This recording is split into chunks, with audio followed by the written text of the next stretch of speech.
Nasubukan mo na bang magluto ng tokwang sisig? Kung hindi ba, para sa'yo ang video ito.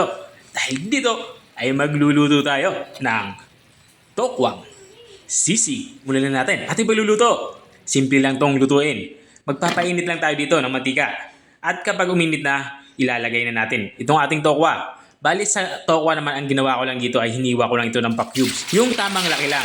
Ang gagawin natin dito sa ating inilagay na tokwa ay piprituhin natin to hanggang sa magkulay golden brown yung kulay nito. Ginagawa nga natin yan para hindi ito madurog habang ito ay niluluto. Kung nakikita nyo sa parte ito ay unti-unti na nga itong nagiging golden brown. Pero hindi pa tayo tapos dyan. Gusto natin ma-achieve dito, maging crispy ito at makuha natin yung kulay na parang golden brown. Katulad ng nakikita nyo, kapag ito na itsura niya ay pwede na natin tong hanguin. Kumuha na nga ako dito ng strainer. Strainer yung ginagamit ko dito para makatulo yung mga sobrang mantika na nanggagaling dito sa ating prinitong tokwa. At matapos ko itong mailipat dito sa ating strainer ay tabi muna natin ito. At ito namang sobrang mantika ay bawasan lang natin. Magtitira lang tayo ng sapat para sa ating gagawing paggigisa. Pinainit ko nga itong natirang mantika at magsisimula na nga tayo dito magisa. Unang inilagay ko nga itong ating puting sibuyas.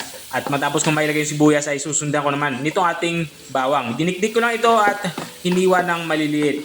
At matapos natin mailagay itong dalawang sangkap natin panggisa, maglalagay na din ako dito ng bell pepper. Bali green saka pulang bell pepper yung aking inihahalo dito. Palabasin natin yung aroma nito at kapag ganito na itsura niya, nalamta na ito at lumabas na yung aroma, ilalagay na natin itong ating liver spread. Bali isang latang maliit na liver spread yung aking inihahalo dito, inubos ko na ito. Kung nanonood ka pa rin hanggang dito sa kalagitnaan ng aking video, ibig sabihin na interesado ka sa aking niluluto. Baka pwede mo na may comment kung taga saan ka para alam ko kung hanggang saan umabot ang aking video.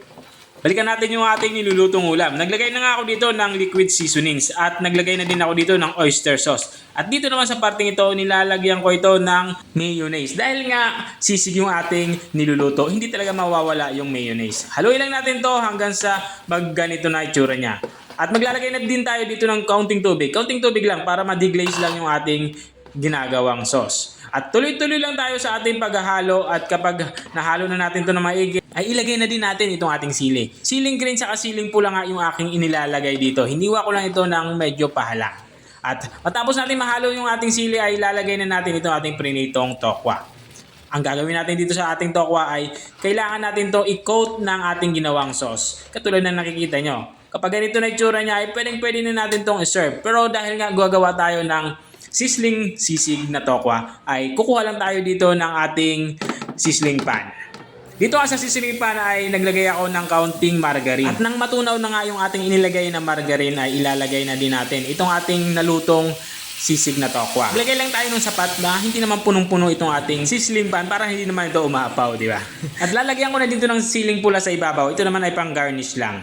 Kung wala kayong ganyan, okay lang naman. At ito na nga yung ating tokwang sisig. Kung nakarating ka hanggang dito sa dulo ng aking video, maraming salamat sa panunood. At kung nagustuhan mo naman yung bago nating recipe ibinahagi, baka pwede mo naman to i-share. O siya, hanggang dito na lang ako. Kita-kita ulit sa mga susunod kong mga videos. Paalam! Bye-bye!